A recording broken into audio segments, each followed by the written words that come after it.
Well, the Metro is seeing a wave of juvenile crime. The Douglas County Youth Center is beyond capacity. Now, Nebraska Probation is implementing a new pilot program aimed at people in the 18 to 25-year age range. Thanks for joining us. I'm Julie Cornell. I'm Rob McCartney. The Emerging Adult Developmental Framework is designed to better help them and meet their needs while curbing the number of convicted felons who return to crime. KETV News Watch 7's Waverly Monroe has this exclusive look at how the program is being used now.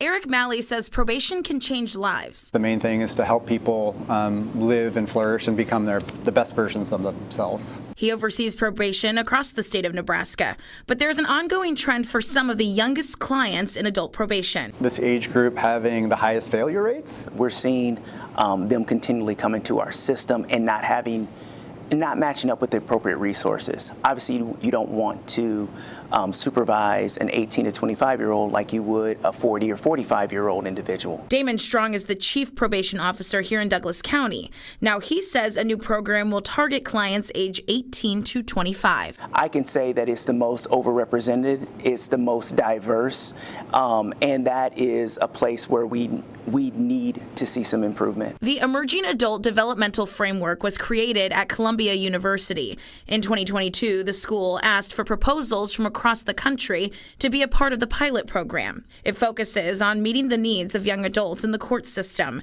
and helping them transition into adulthood beyond a life of crime. Specifically around things like setting goals for yourself and pursuing those goals.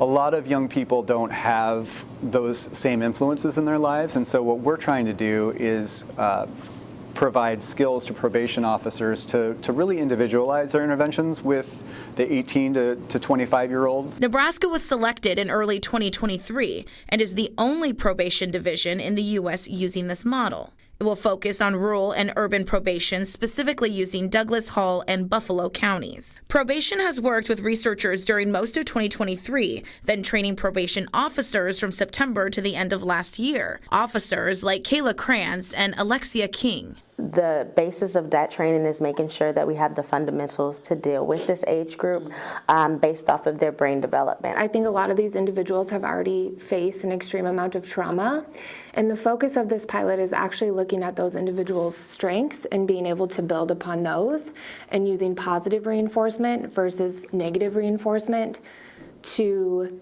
train their brain a little differently. Malley says they'll start to collect information, if they haven't already, with clients that come into probation in early 2025, and that data won't be known until the clients are done with their term. At the end of their probation term, we're also going to check and see, were you able to find your own independent, stable housing? Were you able to pursue an educational or vocational goal that you have? With the brain still developing for this cohort of clients, Strong says his goal is to give them the best outcome possible. I hope we move the needle, but more importantly, I just hope we help people.